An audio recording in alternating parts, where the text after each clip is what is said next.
7 জেলায় কাল থেকে লকডাউন, চালু থাকবে জরুরি সেবা ও পণ্যবাহী যান। করোনায় আরও 78 জনের মৃত্যু, শনাক্ত ছাড়ালো 4500, সীমান্তে বাড়ছে সংক্রমণ। রাজধানী 3 কেন্দ্রে ফাইজারের টিকা প্রদান শুরু, পাবেন 50,000 মানুষ, দেয়া হবে মোবাইল বার্তা। প্রথম ধাপে 204 ইউনিয়ন পরিষদের নির্বাচন, ভোটারদের উৎসবমুখর উপস্থিতি, চলছে গণনা। বাংলাদেশ ব্যাংকের রিজার্ভ চুরির পেছনে উত্তর কোরিয়ার হ্যাকাররা, বিবিসির অনুসন্ধান, মূল হোতা পার্ক হিউন।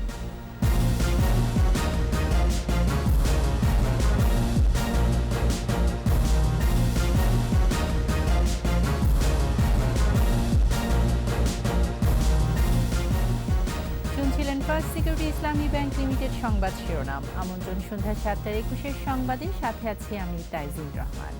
দর্শক, 21 টেলিভিশনের সংবাদ একই সাথে সরাসরি দেখতে পাবেন আমাদের ফেসবুক পেজ www.facebook.com/2124 অনলাইনে। Mega spider ceiling fan, mega বাতাসে শান্তির পরশ। এছাড়া সংবাদে আরও থাকছে, করোনাকালে ফুল ব্যবসায় ধস, বাজার কমেছে প্রায় 600 কোটি টাকার।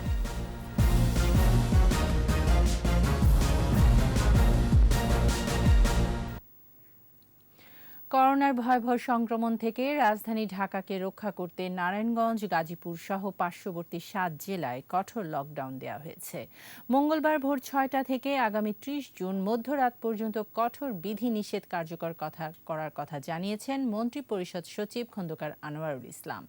এই 9 দিন জরুরি পরিষেবা ছাড়া সব ধরনের যানবাহন ও চলাচল বন্ধ থাকবে বলেও জানান সচিব। বিস্তারিত সাইদুল ইসলামের রিপোর্টে। করোনার ভয়াবহতা দিন দিন বৃদ্ধি পাচ্ছে, সমান্তালে বাড়ছে আক্রান্ত ও মৃত্যু। ঢাকায় বিভিন্ন দেশের ভ্যারিয়েন্ট ছড়িয়ে পড়ায় রাজধানী সুরক্ষায় আশপাশের 7 জেলায় কঠোর লকডাউন দেওয়ার সিদ্ধান্ত নেওয়া হয়। বিকেলে জরুরি সংবাদ সম্মেলনে মন্ত্রিপরিষদ সচিব জানান, ঢাকা বিভাগের 7 জেলা নারায়ণগঞ্জ, গাজীপুর, মুন্সিগঞ্জ, মানিকগঞ্জ, রাজবাড়ী, মাদারীপুর ও গোপালগঞ্জে এই বিধিনিষেধ 30 জুন পর্যন্ত কার্যকর থাকবে। বর্তমান পরিস্থিতি বিবেচনায় মানিকগঞ্জ, নারায়ণগঞ্জ, মুন্সিগঞ্জ, গাজীপুর, মাদারীপুর, রাজবাড়ী এবং গোপালগঞ্জ জেলাসমূহের সার্বিক কার্যাবলী চলাচল ইনক্লুডিং জনসাধারণের চলাচল সহ আগামী 22 জুন 2021 তারিখ সকাল 6টা থেকে 30 জুন মধ্যরাত পর্যন্ত বন্ধ ঘোষণা করা হলো। ঢাকাকে নিরাপদ শুধু না, ঢাকার সাথে কমিউনিকেশনটা যদি না কাট অফ হয় তাহলে এমনিতেই মুভমেন্ট অনেক কমে যাবে। সব বন্ধ, মানুষও যাতায়াত করতে পারবে না, শুধুমাত্র ট্রাক ছাড়া, ইমার্জেন্সি সার্ভিস ছাড়া, মানে মালবাহী ট্রাক, অ্যাম্বুলেন্স, তারপরে এই জাতীয় গাড়ি। তিনি আরও জানান, জরুরি পরিষেবার মধ্যে খাদ্য, ওষুধ, অ্যাম্বুলেন্স, ফায়ার সার্ভিসের মতো সেবা চলমান থাকবে। বন্ধ থাকবে সরকারি বেসরকারি প্রতিষ্ঠান, এমনকি সাধারণ যান চলাচল পর্যন্ত বন্ধ রাখার কথা জানান তিনি। এই জেলাগুলিও তো ব্লক থাকবে, ওই জেলাতে তো কেউ ঢুকতে পারবে না। জরুরি অত্যাবশ্যকীয় পণ্য ও সেবার সঙ্গে সংশ্লিষ্ট অফিস এবং তাদের কর্মচারী ও যানবাহন এবং পণ্যবাহিনী, ট্রাক, লরি নিষেধাজ্ঞার বহির্ভূত হতে থাকবে। এসব জেলা থেকে ঢাকামুখী যে কোনো যানবাহন চলতে দেওয়া হবে না। এছাড়া স্থানীয় প্রশাসন প্রয়োজনে যে কোনো বিধিনিষেধ আরোপ করতে পারে বলেও জানান মন্ত্রিপরিষদ সচিব। লোকাল অথরিটি মনে করে যে তাদের এলাকাতে অ্যাগ্রাভেট করে গেছে, বন্ধ করা দরকার, দে উইল ক্লোজ ইট। এটা তাদেরকে ওই অরিজিনাল যে সার্কুলার ওখানে অথরাইজ করা। সাইদুল ইসলাম, 21 টেলিভিশন, ঢাকা। করোনায় একদিনে আরও 78 জনের মৃত্যু হয়েছে। নতুন শনাক্ত হয়েছে 4636। সংক্রমণের হার বেড়ে 19.27%। বিশেষজ্ঞরা বলছে, সংক্রমণের এই ঊর্ধ্বগতিতে ব্যক্তি পর্যায়ে সচেতনতা জরুরি। রিপোর্টে বিস্তারিত জানাচ্ছেন মোহাম্মদ নূর নবী। 8 মে প্রথম শনাক্তের পর ডেল্টা ভ্যারিয়েন্ট দেশের উত্তর, পশ্চিম ও দক্ষিণ পশ্চিমাঞ্চলে দ্রুত বিস্তার হয়েছে। এখন পরিস্থিতি ভয়াবহ রূপ ধারণ করেছে। সীমান্তের জেলা রাজশাহী ও খুলনার পরিস্থিতি উদ্বেগজনক।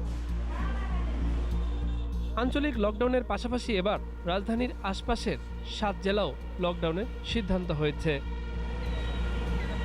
স্বাস্থ্য অধিদপ্তর জানিয়েছে, 24 ঘন্টায় করোনায় মৃত্যুবরণকারী 78 জনের 15 জনই রাজশাহীর, 14 জন খুলনায় আর ঢাকা বিভাগে 23 জন। মারা যাওয়াদের ৩৯ জনের বয়স ৬০-এর উপরে। এ নিয়ে মৃতের সংখ্যা এখন ১৩,৬২৬ জন। মৃত্যুর হার ১.৫৯ নতুন শনাক্ত হয়েছে ৪,৬৩৬, সুস্থ হয়েছে ২,৮২৭ জন। দৈনিক পরীক্ষার বিপরীতে সংক্রমণ হার বেড়ে ১৯.২৭%। এই যখন পরিস্থিতি, তখন সংক্রমণের হ্রাস টানার পরামর্শ বিশেষজ্ঞদের। বলছেন আলফা, বেটা ও গামার চেয়ে বেশি সংক্রমক ডেল্টা ভেরিয়েন্ট। পৃথিবীর ৭৪টা দেশে কিন্তু এই ডেল্টা ভেরিয়েন্ট ছড়িয়ে পড়েছে। আমি আপনাদেরকে অবগত করতে চাই যে ভারতের সেই গণচিতা, গণসমাধি যে অবস্থাটি আপনারা সবাই দেখেছিলেন, সেই অবস্থায় আমরা কিন্তু বাংলাদেশে যাতে না হয় তার জন্য সবাইকে এখন সতর্ক থাকতে হবে। শুধুই ভ্যাকসিন কিংবা লকডাউন এর সমাধান নয়, এর একমাত্র বাহক মানুষ। তাই ভাইরাসটি ছড়িয়ে পড়া রোধে আরও বেশি সচেতন হতে হবে। প্রত্যেক হাসপাতালে রোগীর সংখ্যা বৃদ্ধি পেয়েছে, কেবিন পূর্ণ হচ্ছে, আইসিইউ বেড সংখ্যাও এখন আমরা দিতে পারছি না। মাস্ক পরা ও স্বাস্থ্যবিধি মেনে চলারও পরামর্শ বিশেষজ্ঞদের। ডেল্টা ভেরিয়েন্ট যত শক্তিশালী হোক, যদি আমরা নাক মুখ ঢাকা মাস্ক সবাই পরি এবং স্বাস্থ্যবিধি মেনে চলি, তাহলে আমাদের কোনো সমস্যা হবে না। মোহাম্মদ নুরুন নবী, একুশে টেলিভিশন, ঢাকা। কঠোর বিধিনিষেধ ও লকডাউন সত্ত্বেও সীমান্ত জেলাগুলোতে কমছে না করোনা সংক্রমণ। ২৪ ঘন্টায় করোনা ও উপসর্গ নিয়ে রাজশাহী মেডিকেলে ১৩, সাতক্ষীরায় ৬, ঝিনাইদহে ৪, নাটোরে ৪, যশোরে ৪, খুলনায় ১০, ঠাকুরগাঁওয়ে ৩, কুষ্টিয়ায় ৩, জয়পুরহাটে ৩, দিনাজপুরে ২ ও টাঙ্গাইলে ১ জনের মৃত্যু হয়েছে। এদিকে বগুড়া পৌর এলাকা, নড়াইল, কুষ্টিয়া, দিনাজপুর সদর ও ফরিদপুরে ১ সপ্তাহের লকডাউন শুরু হয়েছে। টাঙ্গাইল এবং এলেঙ্গা পৌরসভা এলাকা ও রাজবাড়ীতে কাল থেকে ১ সপ্তাহের কঠোর লকডাউন। প্রতিনিধিদের সহায়তায় Masum Alisar report. Rajshahi medical college হাসপাতালের করোনা ইউনিটে গত ২৪ ঘন্টায় ১৩ জনের মৃত্যু হয়েছে। একদিনের ব্যবধানে ফের সামান্য কমেছে সংক্রমণ। শনাক্তের হার ৪৩.১৯%। খুলনার ৩ হাসপাতালের করোনা ইউনিটে ১০ জনের মৃত্যু হয়েছে। সাতক্ষীরায় প্রায় ১ সপ্তাহ পর সংক্রমণের হার ৫০-এর নিচে নেমে শনাক্তের হার ৪৩.১০%। এদিকে গত ২৪ ঘন্টায় সাতক্ষীরা মেডিকেল কলেজ হাসপাতালে করোনা ও উপসর্গ নিয়ে এক নারী সহ ৬ জন মারা গেছেন। চলছে তৃতীয় সপ্তাহের চতুর্থ দিনের লকডাউন। ঝিনাইদহে ২৪ ঘন্টায় করোনা আক্রান্ত হয়ে মারা গেছে ৪ জন। আক্রান্তের হার ৪৬.৩৪%। যশোরে করোনা আক্রান্ত ও উপসর্গ হয়ে মারা গেছে ৪ জন। নাটোরে করোনা ও উপসর্গে ৪ জনের মৃত্যু হয়েছে। ঠাকুরগাঁয়ে করোনায় ৩ জনের মৃত্যু হয়েছে। আক্রান্তের হার ৪৫.৫৬%। চলছে ৭ দিনের কঠোর বিধিনিষেধ। কুষ্টিয়ায় করোনায় ৩ জনের মৃত্যু, চলছে সর্বাত্মক লকডাউন। জয়পুরহাটে করোনায় ৩ জনের মৃত্যু হয়েছে। দিনাজপুরে করোনায় ২ জনের মৃত্যু। শনাক্তের হার ৪৮.৮০%। সদর উপজেলায় আরও ৭ দিনের লকডাউন ঘোষণা। টাঙ্গাইলে করোনায় ১ জনের মৃত্যু হয়েছে। টাঙ্গাইল ও এলেঙ্গা পৌর এলাকায় ২২ জুন থেকে ৭ দিনের কঠোর বিধিনিষেধ জারি। সংক্রমণ বেড়ে যাওয়ায় ফরিদপুর জেলা, নড়াইল জেলা, রাজবাড়ী সদর, পাংশা ও গোয়ালন্দ, চুয়াডাঙ্গা এবং বগুড়া পৌরসভায় ৭ দিনের কঠোর লকডাউন চলছে। এছাড়া শেরপুরেও চলছে ২ সপ্তাহের লকডাউন। মাসুম আলিসা, একুশে টেলিভিশন। অক্সফোর্ড সিনোফার্মের পর তৃতীয় ভ্যাকসিন হিসেবে ফাইজারের টিকাদান শুরু হলো। আগে নিবন্ধনকারীদের মধ্য থেকে রাজধানীর ৩টি টিকাদান কেন্দ্রের প্রতিটিতে ১২০ জনকে প্রথম ডোজ দেওয়া হয়। ৭ দিন পর্যবেক্ষণ শেষে শুরু হবে গণটিকাদান। কেন্দ্র ৩টি হল বঙ্গবন্ধু শেখ মুজিব মেডিকেল বিশ্ববিদ্যালয়, শেখ রাসেল গ্যাস্ট্রোলিভার ইনস্টিটিউট এবং কুর্মিটোলা জেনারেল হাসপাতাল। মোহাম্মদ নুরুন নবীর আরও একটি রিপোর্ট। -70 ডিগ্রি সেন্টিগ্রেড তাপমাত্রায় সংরক্ষণ করতে হয় ফাইজার টিকা, যার উপাদান ও মিশ্রণ আলাদা আলাদা অবস্থায় থাকে। মিশ্রণের পর 2 থেকে 8 ডিগ্রি সেন্টিগ্রেড তাপমাত্রায় আধা ঘন্টা স্বাভাবিক থাকে এবং পরবর্তী 6 ঘন্টা তা ব্যবহার উপযোগী থাকে। তাপমাত্রার স্পর্শকাতরতা বিবেচনায় তাই রাজধানীতে শুরু হলো ফাইজারের টিকাদান। এ পর্যন্ত হাতে আছে 1,620 ডোজ ফাইজার টিকা। মোবাইলে যারা খুদে বার্তা পাবেন তাদেরই দেয়া হবে টিকা। অপেক্ষা করছিলাম, অপেক্ষার ফল মিষ্টি হয়েছে, ভালো। এখন ভ্যাকসিন নেওয়ার পরে ভালো লাগতেছে। এই যে কালকে আমাদের মেসেজ আসছে, মানে কোনো ভোগান্তি ছাড়া পেয়ে যায়, সবাই পেয়ে যায়, তাহলে আমরা খুশি। আরও যেহেতু আমরা পেয়েছি। দ্বিতীয় ডোজ জমা রাখা সাপেক্ষে 50,000 মানুষ পাবেন ফাইজারের টিকা। এর প্রতিটি ফাইল থেকে দেওয়া যাবে 6 জনকে। আর আমাদের মেসেঞ্জার আরএনএ ভাইরাস এইটা একটু দামি, আপনারা জানেন, টেম্পারেচার মেনটেন করতে হয়। সেই টেম্পারেচারটার জন্য গ্রাম অঞ্চলে কিন্তু ফাইজার দেওয়া যাচ্ছে না। আমরা 7 দিন অবজারভেশন করব কোনো ধরনের সাইড এফেক্ট হয় কিনা। এরপরে আমাদের ফাইজারের টিকা আছে 1 লক্ষ, আমরা মাত্র 50,000 মানুষকে দিতে পারবো। আমাদের যারা রেজিস্ট্রেশন অলরেডি করা আছে তাদেরকে আমরা এই টিকাটি। আইসিইউ ও চিকিৎসা সুবিধা আছে এমন হাসপাতালের কেন্দ্রগুলোতে এই টিকা দেওয়ার ব্যবস্থা করা হয়েছে। টিকাটা অন্য টিকা যেমন একদম পূর্ণাঙ্গ টিকা হিসেবে আসে, এখানে টিকার উপাদান এবং ডাইলুয়েন্ট আলাদা আসে, সেটা মিক্স করে একটা সার্টেন টেম্পারেচারে রেখে সেই কাজগুলো করতে হয়। তো সেই সমস্ত বিষয় চিন্তা করে আমরা একটু সাবধানতার সাথেই ফাইজারের টিকা নিয়ে আগাচ্ছি, এটা আপনারা ইতিমধ্যে অবজার্ভ করেছেন। সিনোফার্ম ও ফাইজারের টিকা একসাথে চলমান থাকবে। নিবন্ধনকৃতদের নির্ধারিত কেন্দ্রে যে যে টিকা দেয়া হচ্ছে তারা সেটাই পাবেন। এখানে পছন্দের কোনো অবকাশ নেই। মোহাম্মদ নুরুন নবী, 21 টেলিভিশন, ঢাকা। বিএনপিকে উদ্দেশ্য করে আওয়ামী লীগের সাধারণ সম্পাদক ওবায়দুল কাদের বলেছেন, যারা মেগা প্রকল্প করার সাহস ও সক্ষমতা দেখাতে পারেনি তারা মেগা প্রকল্প নিয়ে মেগা মিথ্যাচার করছে। সচিবালয়ে নিয়মিত ব্রিফিংয়ে তিনি আরও বলেন, সরকারের উন্নয়ন কার্যক্রম দেখে নিজেদের ব্যর্থতা ঢাকতে মিথ্যাচার করছে বিএনপি। বিএনপি মহাসচিব মেগা প্রকল্পে দুর্নীতির কাল্পনিক অভিযোগ করেছেন। আসলে মিথ্যা অভিযোগ, প্রতিহিংসা পরায়ণ ও ব্যর্থ এক বিরোধী দলের ঈর্ষাকাতরতা ছাড়া আর কিছু নয়। যারা নিজেদের সময় দেশে একটি মেগা প্রকল্প নেওয়ার সাহস সক্ষমতা দেখাতে পারেনি তারা আজ মেগা প্রকল্প নিয়ে মেগা মিথ্যাচারে নেমেছে। এটা তাদের পরিকল্পিত অপচেষ্টা। পৃথিবীর বিভিন্ন গণমাধ্যম বাংলাদেশের উন্নয়ন দেখলেও দেশের কিছু পত্রিকার চোখে সেটি পড়ে না বলে মন্তব্য করেছেন তথ্য ও সম্প্রচার মন্ত্রী ডক্টর হাসান মাহমুদ। সকালে সচিবালয় মন্ত্রণালয়ের সাথে সংশ্লিষ্ট সংস্থা ও দপ্তরগুলোর বার্ষিক কর্মসম্পাদন চুক্তি স্বাক্ষর অনুষ্ঠানে তিনি বলেন, কোথায় কোন গলদ আছে সেটি খুঁজে বের করে জনগণকে বিভ্রান্ত করার চেষ্টা করছে একটি চক্র। সরকারের দক্ষ কার্যক্রমে দেশ ভারতের চেয়েও উন্নত দেশে পরিণত হয়েছে বলে জানান তথ্য ও সম্প্রচার মন্ত্রী। পরিমণির বিষয়ে এক প্রশ্নের জবাবে তিনি বলেন, কাউকে হেনস্থা বা হয়রানি করা কারো কাম্য নয়। কিছু প্রতিষ্ঠান আছে যারা প্রশংসা আমরা দেখতে পাই না, শুধুমাত্র দেশের সমালোচনাতেই ব্যস্ত। হ্যাঁ, এই প্রতিষ্ঠানগুলো অবশ্যই দরকার আছে, তারা কোনো জায়গায় কোনো কিছু ব্যর্থ হলে সমালোচনা করবে, কিন্তু একই সাথে দেশের কোনো অগ্রগতি, অর্জন, জনগণের অর্জন এগুলো হলে সেটির প্রশংসা করাও তো দায়িত্ব। বিচ্ছিন্ন ঘটনা ও স্বতঃস্ফূর্ত ভোটারের উপস্থিতিতে প্রথম ধাপে 204টি ইউনিয়ন পরিষদ নির্বাচনে ভোট চলছে। ভোলার চরফ্যাশনের হাজারীগঞ্জে ইউপি সদস্য প্রার্থীদের দুপক্ষের সংঘর্ষে গুলিবিদ্ধ হয়ে একজন নিহত হয়। আর পটুয়াখালীর বাউফলের কেশবপুরে সমর্থকদের সহিংসতায় 2 জন আহত হয়। প্রতিনিধিদের সহায়তায় মুশফিকা নাজনীনের রিপোর্ট। করোনা পরিস্থিতির মধ্যে বৈরী আবহাওয়া উপেক্ষা করে সকাল 8টা থেকে ভোট গ্রহণ শুরু হয়। 204টি ইউপির মধ্যে 184টিতে ব্যালট এবং 20টিতে ইভিএমে নির্বাচন হচ্ছে। বৃষ্টি উপেক্ষা করে বরিশালের বিভিন্ন কেন্দ্রে ভোটারের উপস্থিতি স্বতঃস্ফূর্ত। প্রথম ধাপে বরিশাল বিভাগে 136টি এবং জেলার 50টি ইউনিয়ন পরিষদে ভোট হচ্ছে।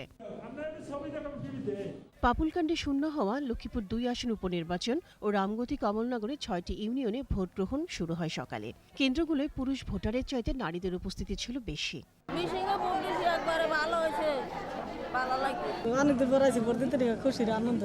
লক্ষ্মীপুর 2 আসনে ইভিএম পদ্ধতিতে আর রামগতি ও কমলনগরের 6 ইউপিতে ব্যালটে হচ্ছে ভোট। মাদারীপুরের শিবচরে 13 ইউনিয়নে ভোট গ্রহণ চলছে। প্রতিটি কেন্দ্রে স্বাস্থ্যবিধি ছিল উপেক্ষিত। খুবই শৃঙ্খলার মতো, খুবই শৃঙ্খলার মতো চলছে, খুবই অসুস্থ নিরিবিলি, খুবই ভালো চলছে। আমাদের কোনো গ্যাঞ্জাম ফজাতনে সুন্দর ভালোভাবে দিকে আছে, সুস্থই চলতে আছে। আমরা স্বতঃস্ফূর্তভাবে ভোট দেওয়ার জন্য চেষ্টা করতেছি এবং এখানে সুশৃঙ্খলভাবে ভোট হইতেছে। পটুয়াখালীর 19টি ইউনিয়ন পরিষদে ভোট গ্রহণ চলছে। নরসিংদী পলাশ উপজেলার ডাঙ্গা এবং গজারা ইউনিয়ন পরিষদের 26টি কেন্দ্রে 54,953 জন ভোটার। পিরোজপুর জেলায় 32টি ইউনিয়ন পরিষদে 288টি কেন্দ্রে ভোট চলছে। আইনশৃঙ্খলা রক্ষায় মাঠে রয়েছে আইনশৃঙ্খলা রক্ষাকারী বাহিনী। গাজীপুরের কালীগঞ্জ উপজেলার 6টি ইউনিয়ন পরিষদে ভোট চলছে। নেওয়া হয়েছে পর্যাপ্ত নিরাপত্তা ব্যবস্থা।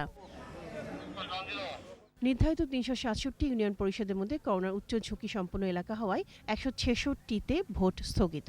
আর তফসিল ঘোষিত 11 পৌরসভার মধ্যে করোনার কারণে 9টিতে স্থগিত হয়েছে নির্বাচন। ভোট চলছে দিনাজপুরের সেতাবগঞ্জ ও ঝালকাঠি পৌরসভায়।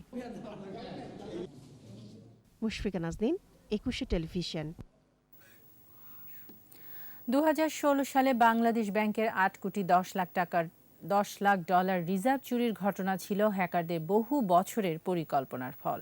প্রিন্টারের ত্রুটির মতো ছোট একটি ঘটনা থেকে ব্যাংকের কম্পিউটার নেটওয়ার্ক সিস্টেম ভেঙে দেয় হ্যাকাররা। মার্কিন তদন্ত সংস্থা FBI তদন্ত বলছে এর পেছনে রয়েছে উত্তর কোরিয়ার মতো বিচ্ছিন্ন একটি দেশের লাজারাস হ্যাকার গ্রুপ।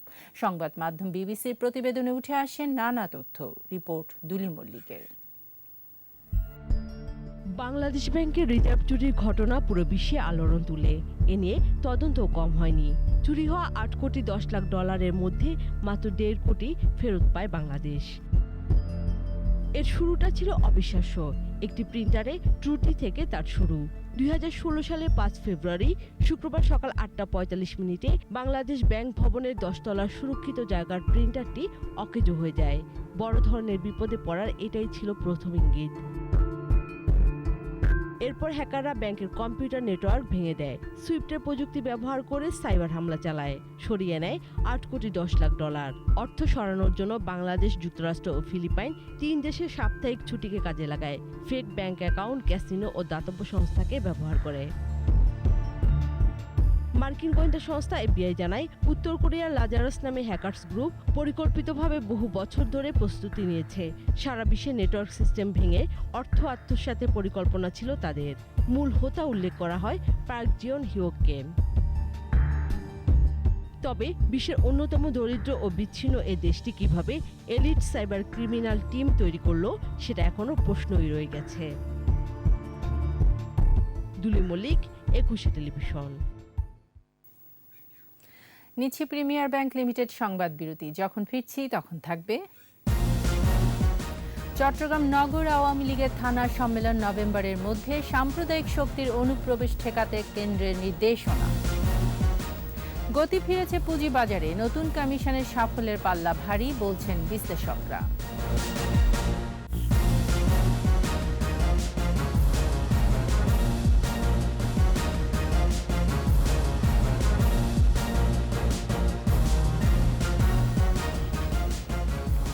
আবারও আমন্ত্রণ সন্ধ্যা 7:21 সংবাদে। তৃণমূল পর্যায়ে দলকে সংগঠিত করতে নভেম্বরের মধ্যে চট্টগ্রাম মহানগর আওয়ামী লীগের থানা পর্যায়ের সম্মেলন শেষ করার নির্দেশনা দেওয়া হয়েছে। একই সাথে দুর্নীতিবাজ, অসৎ এবং যুদ্ধাপরাধী পরিবারের লোকজন যাতে দলে যোগ দিতে না পারে সেজন্য নেতাকর্মীদের সতর্ক থাকতে হবে। তৃণমূল পর্যায়ের নেতাকর্মীদের সাথে দুদিনের বৈঠকের পর এই নির্দেশনা দেন দলটির যুগ্ম সাধারণ সম্পাদক মাহবুবুল আলম হানিফ। ইফরাজ নূরের ক্যামেরায় চট্টগ্রাম থেকে হাসান ফেরদৌসের রিপোর্ট, জানাচ্ছেন রত্না জামান।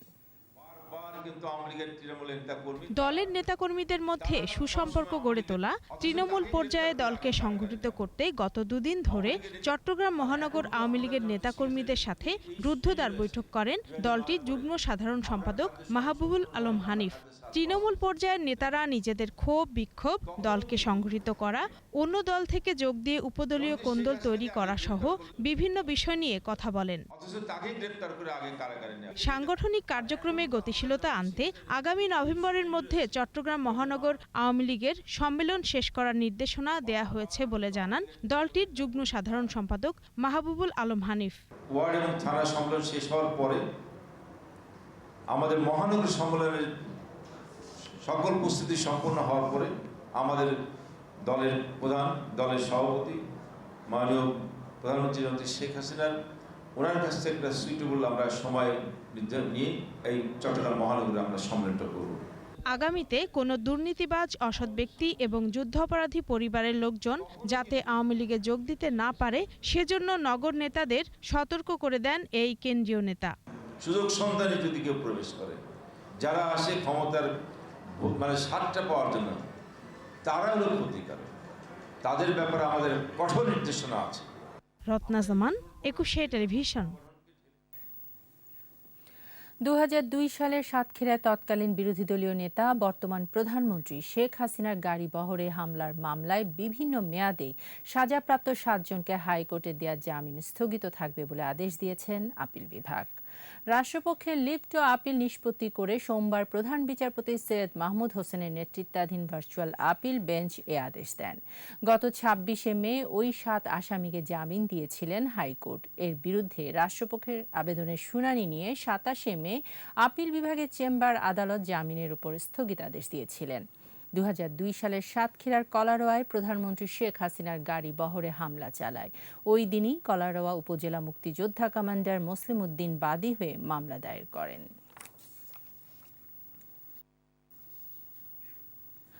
করোনাকালে ঢাকা মেডিকেল কলেজ হাসপাতালের চিকিৎসক, নার্স ও কর্মকর্তা-কর্মচারীদের হোটেল কোয়ারেন্টিন বিল বাবদ 40 কোটি টাকা বকেয়া পরিশোধের দাবি জানিয়েছে বাংলাদেশ ইন্টারন্যাশনাল হোটেল অ্যাসোসিয়েশন বিহা। দুপুরে বকেয়া হোটেল বিল পরিশোধের দাবিতে ঢাকা মেডিকেল কলেজ হাসপাতালের প্রশাসনিক ভবনের সামনে মানববন্ধন কর্মসূচি পালন করে সংগঠনটি। এ সময় বক্তারা বলেন, করোনাকালে হাসপাতাল সংশ্লিষ্টদের 3 মাস 30টি হোটেলে রাখা হয়, যার বিল এসেছে প্রায় 40 কোটি টাকা। এই বিলে পুরোটাই বকেয়া। চুক্তি অনুযায়ী গেল বছরে জুলাই মাসে বিল জমা দিলেও এখন পর্যন্ত কোনো টাকা পরিশোধ করেনি ঢাকা মেডিকেল কলেজ হাসপাতাল কর্তৃপক্ষ। এমত অবস্থায় আগামী 30 জুনের মধ্যে তাদের পাওনা টাকা দেওয়ার দাবি জানিয়ে হাসপাতালের পরিচালকের কাছে স্মারকলিপি দেয় সংগঠনটি।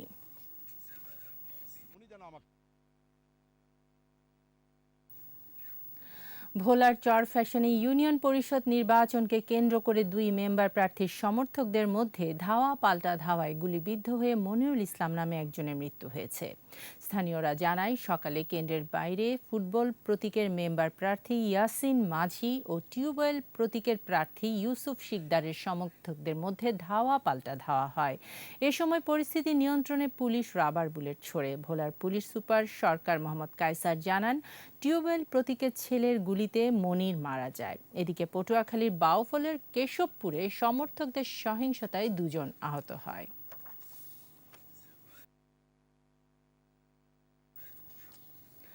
বিএসইসির বর্তমান কমিশন দায়িত্ব নেওয়ার পর গতি ফিরেছে পুঁজিবাজারে। লেনদেন ও সূচকে এসেছে বড় পরিবর্তন। তবে বাজারের বৈশিষ্ট্য খুব একটা বদলায়নি।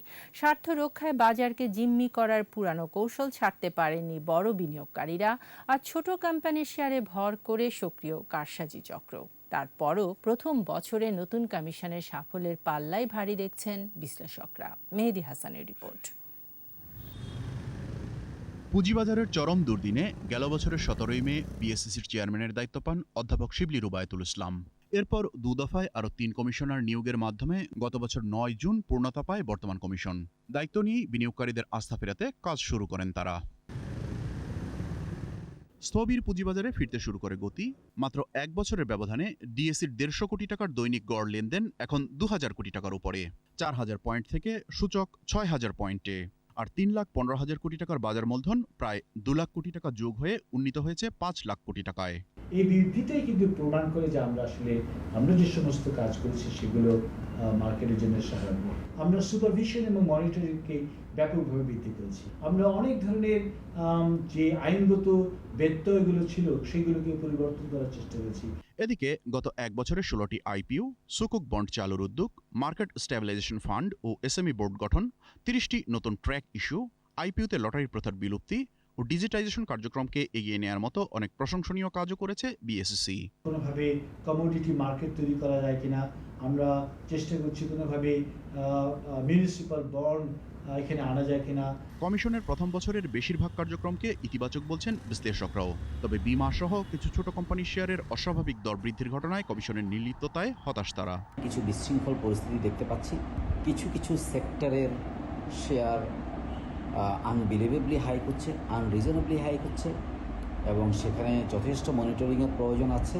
পুঁজিবাজারে গতিশীলতা ধরে রাখতে কারসাজির বিরুদ্ধে দৃশ্যমান পদক্ষেপের পাশাপাশি বাজারকে তার নিজ গতিতে চলতে দেওয়ার পরামর্শ এই বিশেষজ্ঞের। বাজারকে বাজারের মতো চলতে দেওয়া উচিত এবং ফ্রি মার্কেট ফোর্সে যে দামটা যেখানে যাবে সেটাই সুস্থ দাম। এটাকে আপনি যদি বাজারে হস্তক্ষেপ করে বারবার দাম বাড়াবার চেষ্টা করেন, 700 গুণ দাম বেড়ে গেছে, 500 গুণ দাম বেড়েছে, এইসব ঘটনা ঘটতে থাকে এবং বাজারে ম্যানিপুলেশন অত্যন্ত বেড়ে যায়। বর্তমান কমিশনের অনুমোদন দেয়া একাধিক আইপিওর মান নিয়েও প্রশ্ন তুলেছেন পুঁজিবাজার সংশ্লিষ্টরা।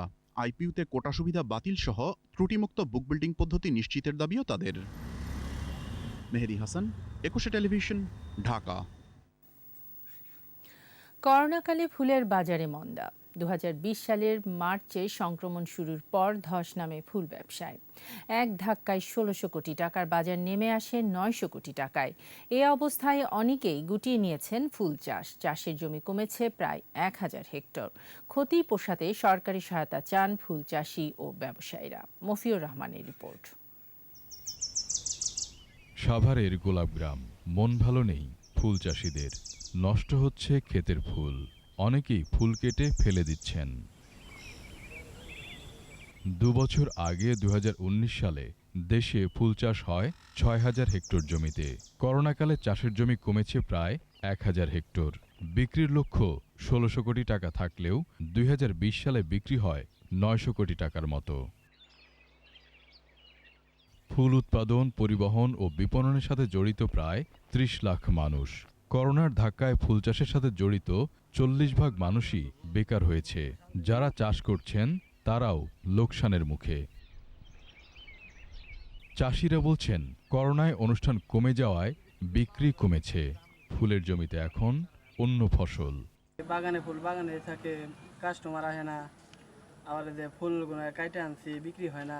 চতুর্দিকে গোলাপ আর গোলাপ, এই গোলাপ কোনো বেচা কিনা হইতেছে না। লক্ষ লক্ষ টাকা ইনভেস্ট করার পর 2 বছর যাবত কোনো বাজারজাত করা পারতেছি না আমরা।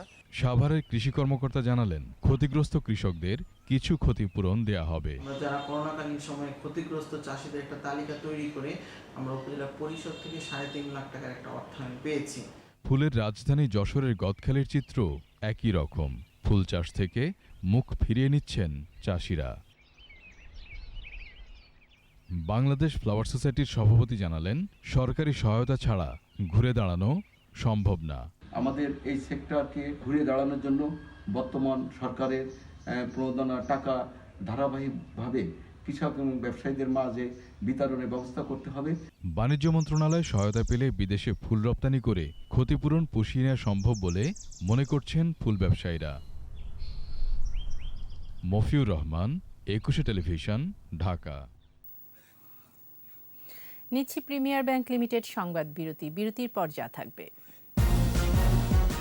টিকায় শিক্ষার্থীদের অগ্রাধিকার চায় ছাত্রলীগ। ঢাকা বিশ্ববিদ্যালয়ে আবাসিক ও পরিবহন ফি প্রত্যাহারের দাবি। বিহারে করোনার দ্বিতীয় ঢেউয়ে 5 মাসে 75,000 মানুষের মৃত্যু।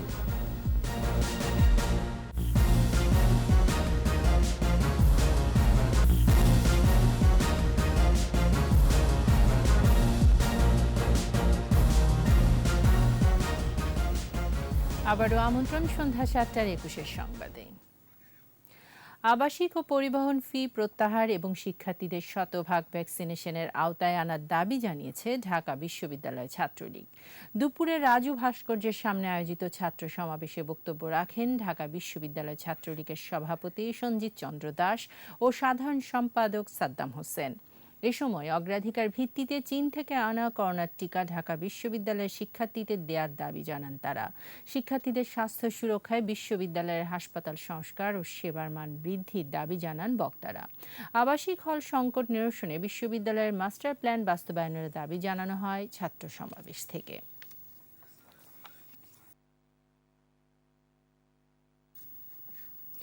চাকরির দাবিতে মানববন্ধন করেছে বাদ পড়া নার্সিং শিক্ষার্থীরা। সকালে প্রেস ক্লাবের সামনে 2016 সালের পিএসসি থেকে পাশ করা 5054 জন শিক্ষার্থীকে চাকরির সুপারিশে অন্তর্ভুক্ত না করায় ক্ষোভও জানান তারা।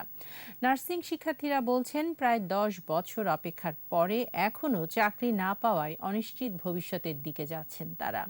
কোভিডকালীন সময়ে স্বাস্থ্য মন্ত্রণালয়ের মাধ্যমে নিয়োগ দিতে বিভিন্ন দাবিও তুলেন তারা।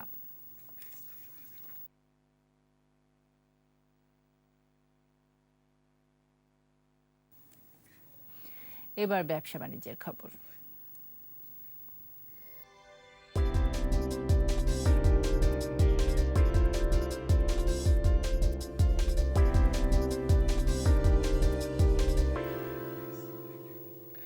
সূচকের ঊর্ধ্বমুখী প্রবণতা অব্যাহত রয়েছে দেশের পুঁজিবাজারে, বেড়েছে লেনদেনও। সোমবার ডিএসইতে লেনদেন হওয়া ৩৭২টি প্রতিষ্ঠানের মধ্যে দর বেড়েছে ২২৪টির, কমেছে ১১৯টির, আর অপরিবর্তিত ছিল ২৯টির দর। ডিএসইর প্রধান সূচক ডিএসইএক্স ৫৬ পয়েন্ট বেড়ে উঠে আসে ৬,১২৫ পয়েন্টে।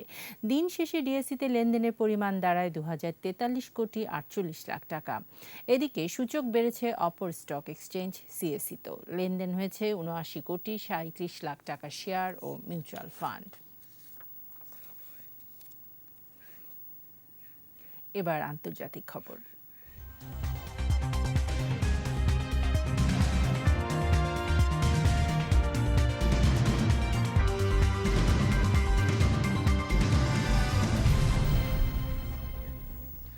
যুক্তরাষ্ট্রের আলাবামা অঙ্গরাজ্যে আকস্মিক বন্যা এবং ঝোড়ো হাওয়ায় এ পর্যন্ত ১০ জনের মৃত্যু হয়েছে। বিধ্বস্ত হয়েছে কয়েক হাজার বাড়িঘর। একসঙ্গে ১৮টি গাড়ি দুর্ঘটনার কবলে পড়েছে। কর্তৃপক্ষ জানায় নিহতদের মধ্যে ৯ মাস থেকে ১৭ বছর বয়সী শিশুরাও রয়েছে।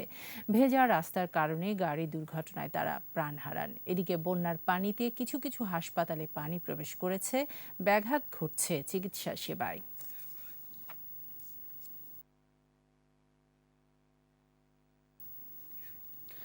করোনায় ভারতে দৈনিক আক্রান্তের পাশাপাশি কমে আসছে প্রাণহানির সংখ্যা। কেন্দ্রীয় স্বাস্থ্য মন্ত্রণালয়ের পরিসংখ্যান বলছে, গত ২৪ ঘন্টায় ভারতে ৫৩,২৫৬ আক্রান্ত নিয়ে মৃত্যু হয়েছে ১,৪২২ জনের।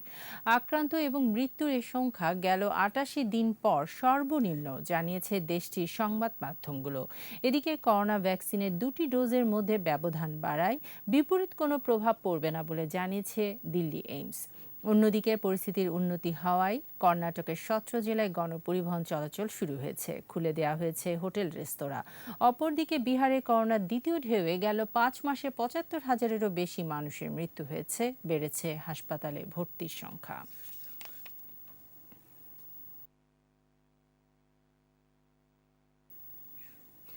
আবারও প্রিমিয়ার ব্যাংক লিমিটেড সংবাদ বিরতি। যখন ফিরছি তখন অন্যান্য খবরের সঙ্গে আরও থাকবে। ইউরোতে ছুটছে ইটালির জার্রাট, হেরেও নকআউট পর্বে ওয়েলস। অলিম্পিক ভেন্যুতে আন্তর্জাতিক দর্শকদের প্রবেশের নিষেধাজ্ঞা, ঢুকতে পারবে ১০,০০০ জাপানি।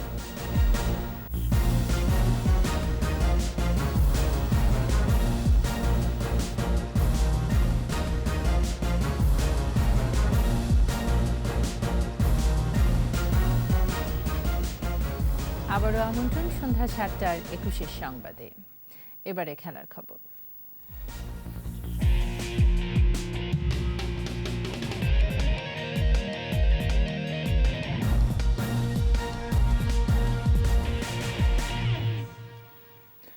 ঢাকা প্রিমিয়ার টি-20 ক্রিকেট সুপার লিগের শ্বাসরুদ্ধকর ম্যাচে গাজী গ্রুপকে ১ উইকেটে হারিয়েছে আবাহনী। এই জয়ে ১৩ ম্যাচে ২০ পয়েন্ট নিয়ে টেবিলের শীর্ষে উঠে গেল আবাহনী। এক ম্যাচ কম খেলা গাজী গ্রুপের সংগ্রহ ১৪ পয়েন্ট। মিরপুরে টস হেরে ব্যাট করতে নেমে ১৯.১ ওভারে ১৩০ রানে অল আউট হয় গাজী গ্রুপ। জবাবে নাজমুল হোসেন শান্তর হাফ সেঞ্চুরিতে ১ বল বাকি থাকতে ৯ উইকেটে ১৩১ রান তোলে আবাহনী। ৪৯ বলে ৪-৪ ও ২ ছক্কায় ৫৮ রান করেন শান্ত। এছাড়া শেষ দিকে ৩ বলে ৯ রান করে দলের জয়ে দারুণ ভূমিকা রাখেন মেহেদী হাসান রানা।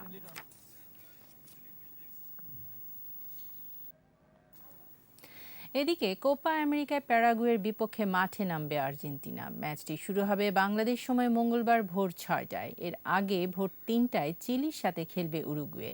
ড্র দিয়ে টুর্নামেন্ট শুরু করে উরুগুয়ের বিপক্ষে জয় পাওয়ায় আত্মবিশ্বাসটা আকাশচুম্বী আর্জেন্টিনার। এবার তাদের প্রতিপক্ষ প্যারাগুয়ে, যারা বলিভিয়াকে হারিয়ে যাত্রা শুরু করেছে।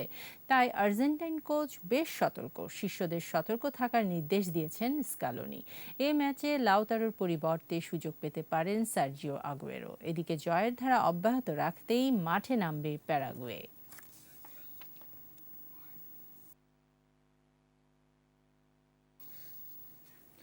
টোকিও ২০২০ অলিম্পিকে ১০,০০০ দর্শককে মাঠে ঢোকার অনুমতি দেবে জাপান সরকার। বিদেশি দর্শকদের ইতিমধ্যে নিষিদ্ধ করা হয়েছে।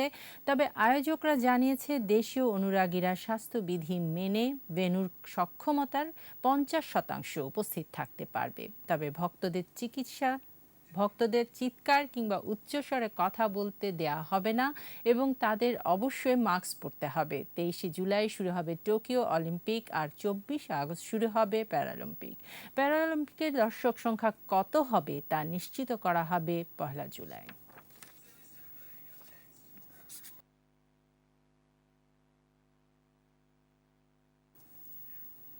আর এরই সাথে শেষ করছি সন্ধ্যা 7টার 21 সংবাদ। যাবার আগে ফার্স্ট সিকিউরিটি ইসলামী ব্যাংক লিমিটেড সংবাদ শিরোনামগুলো জানিয়ে দিচ্ছি আরও একবার।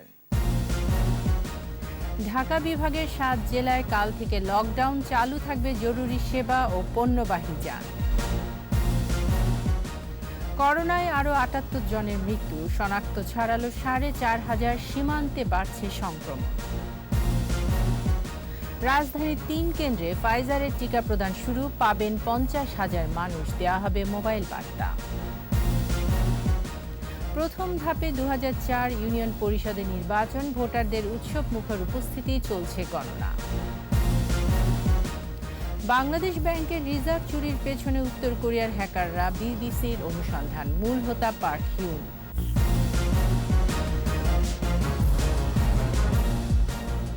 সর্বশেষ খবর জানতে ডায়াল করুন 2021 নম্বরে আর ভিজিট করুন ekushe-tv.com এই ওয়েবসাইটে। এছাড়া ফেসবুকে লগ ইন করতে পারেন facebook.com/ekushe24 অনলাইনে। পরের সংবাদ রাত 9টায় দেখার আমন্ত্রণ রইল। স্বাস্থ্যবিধি মেনে চলুন, সুস্থ থাকুন।